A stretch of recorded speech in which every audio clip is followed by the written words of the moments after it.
Hi guys, welcome to One Movie Fan Channel. My name is Tyler. Today's review is going to be for The Mandalorian Chapter 7, The Reckoning. In this episode, Grief Karga reaches out to Mando for one last job. Despite Mando shooting at him, almost killing him, they want to kill the client character played by the incomparable Werner Herzog. I love that Mando looks down at the child and he's like, this kid's never going to be safe unless I get this guy out of the way. And given the way things ended with Grief Karga, he's like, maybe I should get some backup. Enter, again, Cara Dune. And when we see her, Gina Carano's character Cara Dune is having a WWE style bull rope match with some guy in the bar. She's got his wrist tied to hers, and she's just beating the dude's ass. It was pretty awesome. I love that the final few episodes bring all these characters from all these single stories of these episodes that seem pretty standalone back into play, and they all kind of coincide, and we get a team up almost. You feel the show really finding its groove, and it feels complete once all the main characters really link up and meet each other and interact.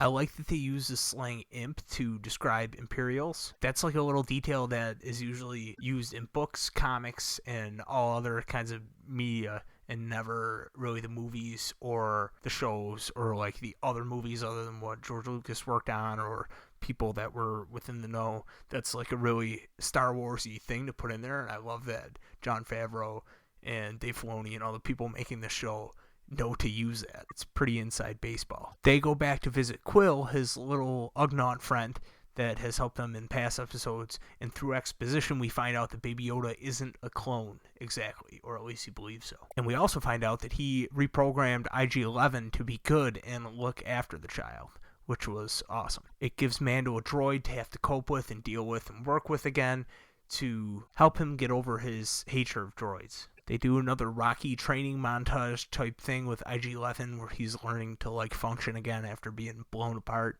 And it's narrated by Nick Nolte's gruff-ass voice, "I have spoken." While they're arm wrestling Mando and Cara Dune, Baby Yoda thinks that she's trying to hurt him and force chokes Cara Dune, which was a crazy scene.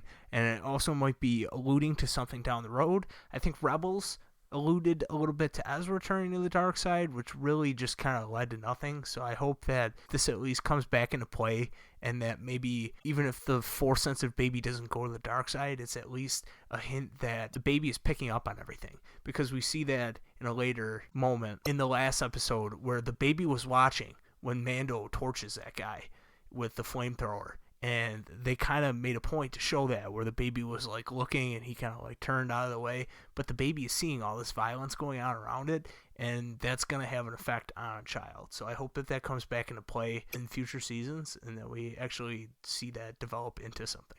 We get some backstory on Quill. We find out that he was a slave to the Empire for 3 human lifetimes or something, he says. Baby Yoda heals Grief Karga when he's hurt in an attack from these animal creatures, and that's cute and pretty badass all at the same time. I was really blown away by that scene. It was awesome, and it also coincided when it first came out with the Rise of Skywalker release, where Rey also used that power. I don't know how purposefully that was done, but we see that power used within the span of a week. It was used in 2 different Star Wars materials. In a very Western looking scenario, Grief Karga brings Mando into town in handcuffs, and they're walking past tons of Imperial troopers, and they're like, dude, we thought it wasn't going to be this bad. There was going to be 3 guys. And he's like, yeah, once we get in there. And then, of course, that's not the case either. This is all part of their plan to kill the client. When they finally get to him, Werner Herzog, again in this episode, is so menacing and so amazing. And he's like, I want to see the baby. We see our first look at Moff Gideon, who is played by Giancarlo Esposito from Breaking Bad fame. He's now in The Boys. He's in a lot of different things. He always plays a really good bad guy, and to see him as an Imperial Moff, he looks badass in that outfit. His entrance was grandiose. Comes out of a TIE fighter that folds up in a weird way. It was oh my god, this is cool.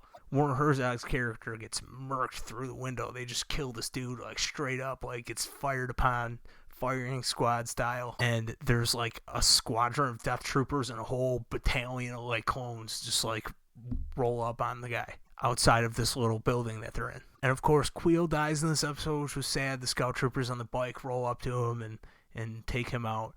And that was a great character, man. That's gonna hold up. Just his I've spoken quote is gonna be a big thing in all of Star Wars. He was just a great character. To get Nick Nolte to do that voice of a little Ugnaught is just like amazing.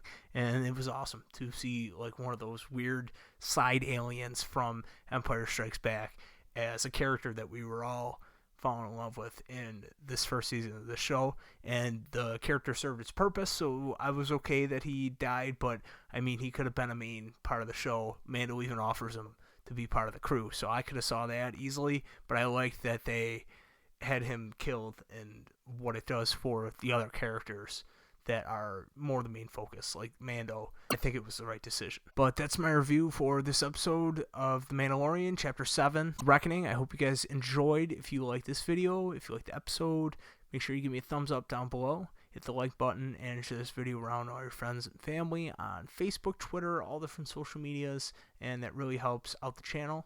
I will see you guys in the next video. Make sure to tune in tomorrow for my retro review of Halloween, the John Carpenter classic movie. I'm really excited for that one, and it will drop around 7 a.m. tomorrow. So, like I said, make sure you tune in for that. Hit the little notification bell. That way you get alerts for it when it first drops in the morning. But I will see you guys in that video or the next one down the road, and thank you for tuning in.